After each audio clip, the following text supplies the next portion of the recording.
I don't know if you can consider this room a sunroom or if it's just a back room, but I'm gonna call it my workshop. And it was the next remodel.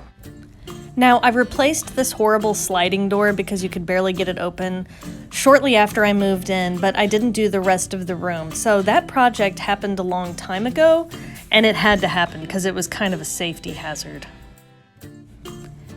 And initially, it wasn't my intention to do this room as soon as I did. I thought that maybe it would be an easy room to remodel and I could just paint over the walls, but that's simply not the case with any of these projects I've done.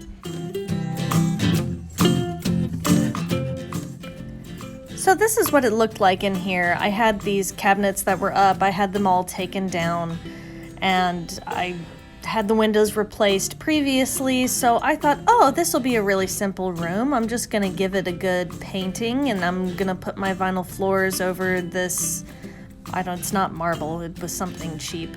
And it'll be a super easy room to remodel. And then I started kind of planning out where I wanted my workshop table to go and where I was gonna put shelves up and things like that. But as I started gutting it, I realized this room is not going to be an easy remodel at all.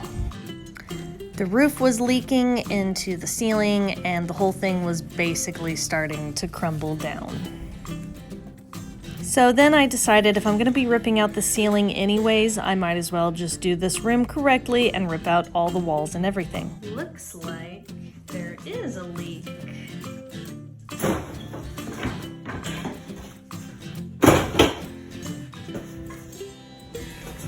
So with some help from the boyfriend and a friend, we went to work and it ended up being much worse than we thought it would be.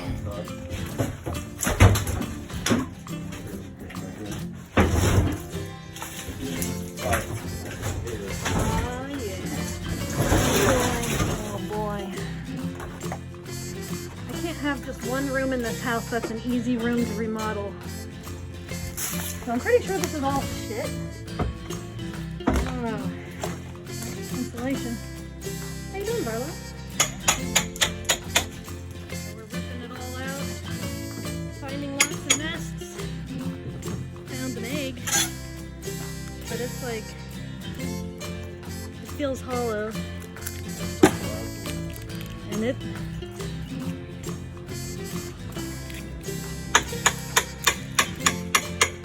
I think nothing ever came of it. It stinks though.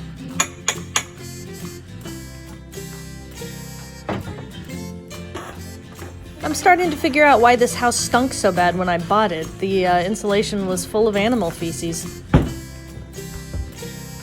Yeah. Oh man.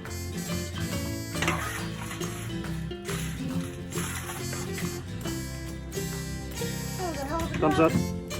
Thumbs up.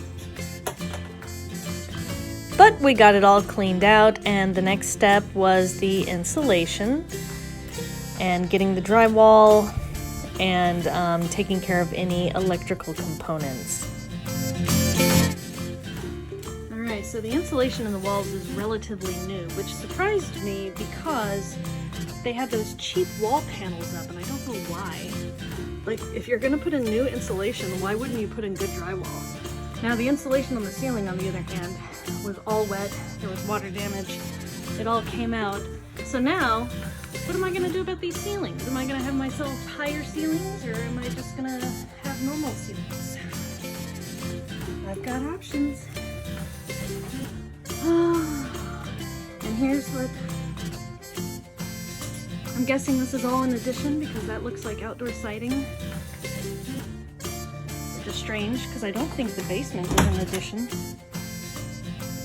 Anyways. I'm kind of concerned about this whole situation. I don't know if those are live wires.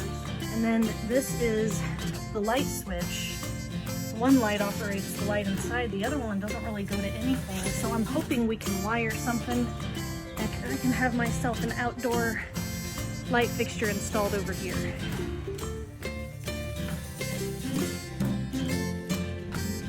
So with some help from my good friend Whitey, we managed to get in a new light fixture, and he also wired in an outdoor light as well as an outdoor outlet, which I'm very grateful for.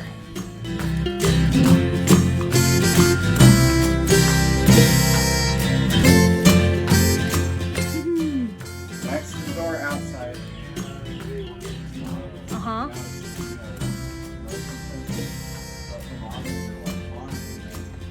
Off and then on again, like real quick, just a. So my contractor had this genius idea of reusing recovered fence boards to cover the walls. And I think it looks absolutely amazing. So he cut them to fit and started installing all of these fence boards to give it this kind of rustic feel.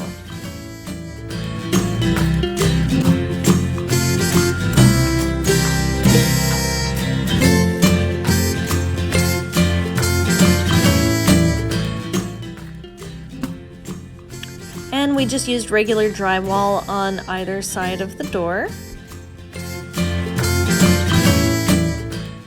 I like to hire professionals because when I try to do things myself, well, it just doesn't really turn out. Oh well, I'll go back and fix it later. And then after adding a few finishing touches, like some pegboard and painting the door and just making it look kind of nice and putting up some different shelves, we can call this room about finished. The only thing I really had left to do were these vinyl floors, and the reason they're staggered like this is because I want to use the same type of vinyl flooring throughout the entire house. So it had to be staggered to look right.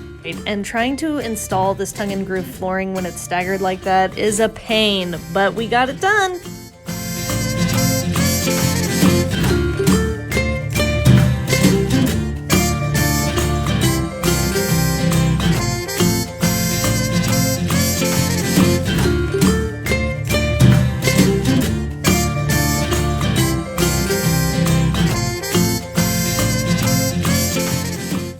There are still a few odds and ends to complete, but I absolutely love the way my workshop turned out.